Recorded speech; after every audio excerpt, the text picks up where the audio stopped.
All right, hey guys, so today we're going to talk about phrases and clauses, which are some words you've heard me use before, but we haven't talked about exactly what they mean yet, and they're going to be really important as we start doing more complicated grammar this quarter. All right, so one of the main things in figuring out phrases and clauses is being able to determine the subject and verb of a sentence or clause, okay? So I want to just quickly review our subjects and verbs. So I want everyone to take a look at this review section right up here, okay? And it says circle the subject and underline the verb. Now, just to recap, remember our subjects are the noun or pronoun that are performing the action in the sentence or who or what the sentence is about, okay? And our verb is the action verb, right? Or it may be a linking verb, like one of our verbs to be. All right, so let's take a look at these first few and just go through and mark our subject and verb to help review. So number one, a group of volunteers painted a mural on the wall. So I'm going to look for my subject first. All right, now this one's a little bit tricky actually because one of the things I talked about last week was how we can never have a subject in our prepositional phrase. So when we look at number one, it's tempting to say that volunteers is the subject, but volunteers is actually part of a prepositional phrase of volunteers, so I'm just going to completely ignore that. All right, so that would make our subject group. Okay, so that's the noun or pronoun at the beginning of our sentence that is performing our action, which is painted, my verb.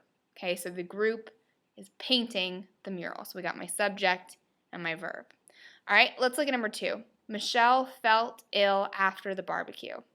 So I don't have much of an action being performed here. So I'm going to ask myself who or what my subject is about, and I see Michelle, okay?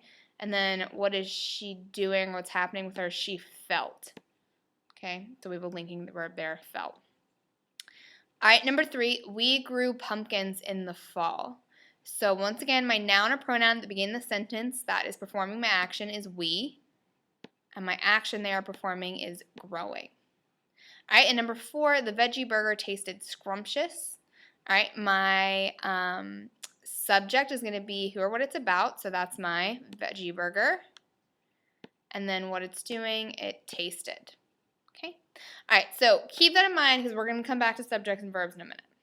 All right, so phrases. This is the first kind of group of words we're going to talk about. So a phrase is a group of words without. Let's go ahead and fill that in. Okay, without. That's important. All right, you can put it in all caps with stars around it if you need to. All right, so without a subject or a verb that can act as a single part of speech. Okay, the main part there is that it's just a group of words that goes together that has no subject or verb in it. So let's look at a few examples. I really want to go to the concert next month.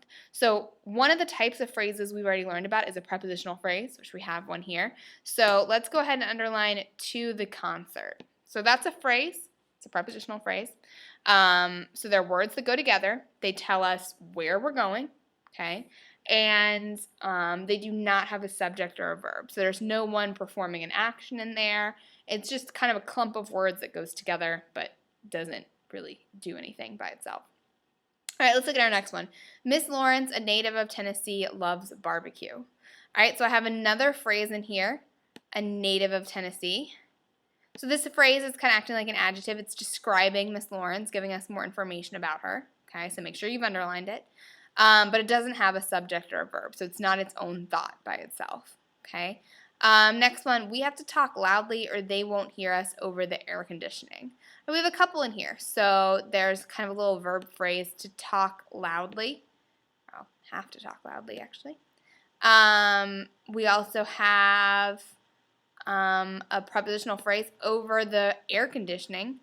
Okay. So they're just little clumps of words that go together but don't have a subject or verb. Okay.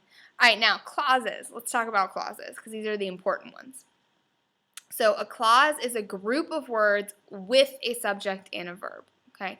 Now you may be thinking, that just sounds like a sentence. And sentences are clauses. Okay. but sometimes a sentence can have more than one clause in it. And we've noticed that before where we've seen sentences where we notice a second subject-verb pair later on in them. That's a sentence with more than one clause, okay? So a sentence by itself that just has one subject and verb can be a clause, but a sentence can have more than one clause. So let's look at this. Whenever I have free time, the first thing I do is call my friends. Okay, so we have two clauses here, all right? Let's look for my subject and verb pairs, then we can see where they are. So my first one, I have the subject I, and I have a verb have. And then the next thing I have, let's see, a couple things. The first thing I do is call my friends. So here, my actual subject is this thing, and what I'm doing is call my friends. Okay, so I have two clauses here, and I'm just going to put parentheses around my two clauses to split them up. So whenever I have free time, the first thing I do is call my friends. So two clauses. I'm a social person, and spending time with people helps me relax. So I have another two clauses here. So I'm going to have a subject, I. All right, and then my verb is actually am. We have a contraction there. I am, I'm. All right, and then spending time is going to be the subject over here. All right, and that helps me is my verb. So once again, I got two clauses. Let's go ahead, parentheses around my two clauses. All right, although I may have just seen my best friend 2 hours earlier on the bus, we can talk for hours. All right, so another thing, I got my subject, I, got a long verb phrase, may have just seen. All right, then I got another subject, we, and then another verb phrase, can talk. So once again, two clauses in here. Now, notice we have a bunch of phrases within these separate clauses.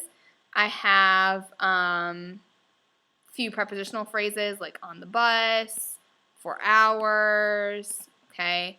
2 hours earlier is a phrase that's acting like kind of a little adverb there, telling me when, okay. So we can have kind of phrases scattered around within our clauses, okay. Now, the main thing I need you to be able to do is tell me whether something is a phrase or a clause. So you need to be able to look at a group of words and tell me whether that group of words has a subject and a verb or not, okay. So let's take a look at our little practice here. It says, what is the underlined section? All right, and then in our first one, you'll see this group underlined. The second one, this group. So you just need to tell me whether it's a phrase or a clause. So everyone take a second, circle their answers.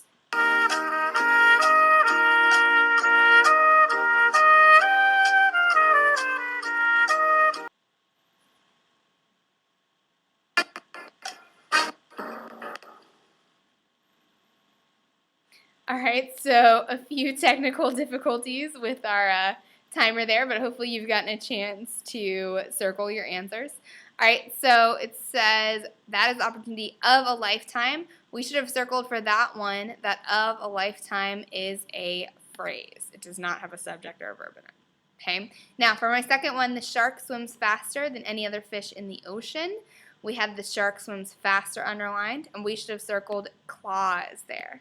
Okay, we have a subject and a verb there. We have our subject, shark, and we have the shark swimming.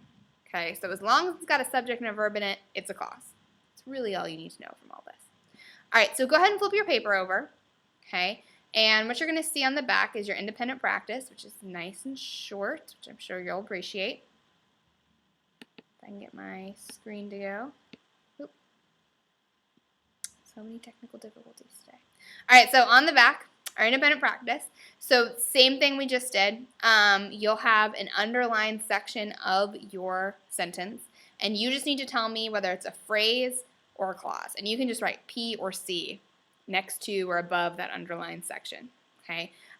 Tomorrow, first thing, we'll go over this and then do a little bit more practice together to make sure we're doing all right with this.